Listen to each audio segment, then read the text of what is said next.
Welcome back to This Week in Agribusiness. Well, the farm show season is still going on. It's not over yet.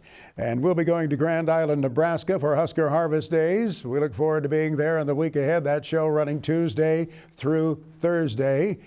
A lot of equipment companies have something new to show this year, including CLAAS. Some of the folks attending Husker Harvest Days will be traveling by that big CLAAS operation there, not too far west of Omaha, Nebraska. RABY is in that operation. Eric is Senior Vice President of the Americas for CLAAS. He was talking with me about the new equipment they're bringing to the marketplace, and not all of it is big. Some of it is smaller than you might expect, such as their Class 7 combine. I think one of the things that people look at when they look at the ag equipment industry is things just keep getting bigger, bigger, bigger. But when we took a really hard look at the market and understood that there is still a very significant portion of the marketplace that's not a Class 9 or Class 10 type of a customer, really they hadn't seen any technological advances from any of us in the industry. And we took the opportunity to look at that market segment very closely, and as such came out with the new Treon combine, which we are very excited about, and the performance has been great. But it really does a great job of what we call fitting the farm for those growers who might want a Class 7 machine instead of a bigger one. I saw that slogan, fits your farm. I thought it was very appropriate. What kind of a grower are you talking about? Who is it really modeled for? Yeah, it's really looking at that, that corn belt, that Midwestern farmer who's running, in most cases, running at least corn and beans, and in some cases maybe running winter wheat and then double cropping beans, so 3 crops a year. But really a farmer, owner, operator who operates the machine themselves, 1 machine, maybe 2 machines, looking for 12-row corn head capacity, 30, 35-foot flex draper head. But really someone who also may keep their combine a little bit longer as well. So it's really, again, I think an underserved portion of the market, but a very, very big part of the market too, that we're happy to be engaged with. When you switch from one crop to another, I assume it gets easier, much easier than it was when we were boys on the farm when it was almost a half-day project.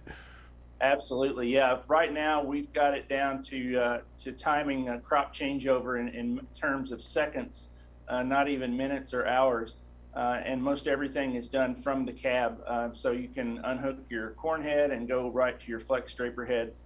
Very, very easy, and I think that's one of the things that has come along through the years. As you said, it was a half-a-day job, and it's just too long to be switching heads.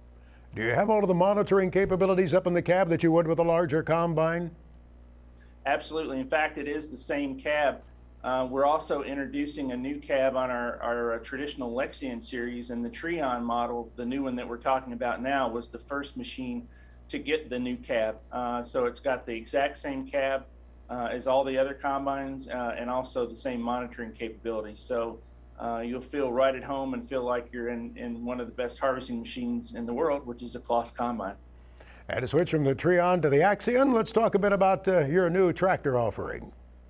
Yes, we had the Axion introduction back in 2019 where we introduced the 8 and the 900 series. But what we've done is we've added 2 models, the 930 and the 960, with a TerraTrack option on the rear. So this is the first tractor in the industry to be what I call 3-way suspended. So the front axle is suspended, the cab is suspended, and our track system is suspended. And it really makes for an extremely smooth ride across any kind of conditions you can encounter. One can imagine it does make for a better ride, to be sure. Crop compaction and soil compaction, of course, is a big concern among growers, and I would imagine you're trying to continue to address that in this new horsepower range.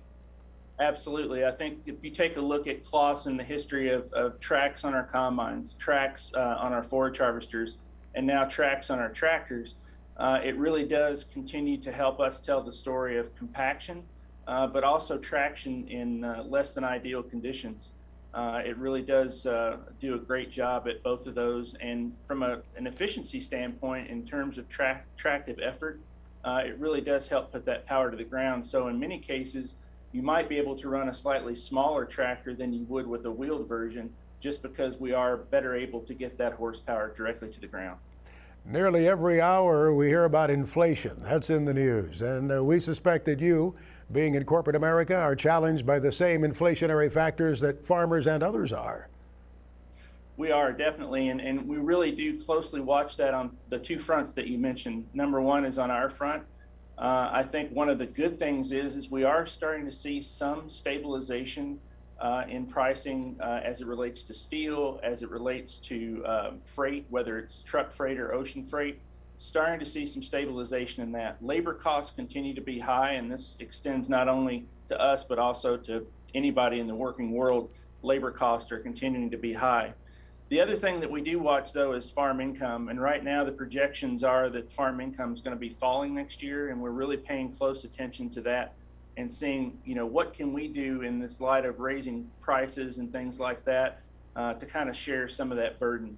And if you look at it from our reporting results that we look at, we are sharing in absorbing a lot of that cost as much as we possibly can. Those supply chain issues, too, have been a challenge for CLAAS, just as they have been for other companies. RABY says it's not the electronics now the way it was at the outset, but it seems just about every day there is something that comes up in terms of sourcing because they bring things in to make their equipment from all over the world. There's more coming up on this weekend's edition of This Week in Agribusiness. We hope you'll stay with us here.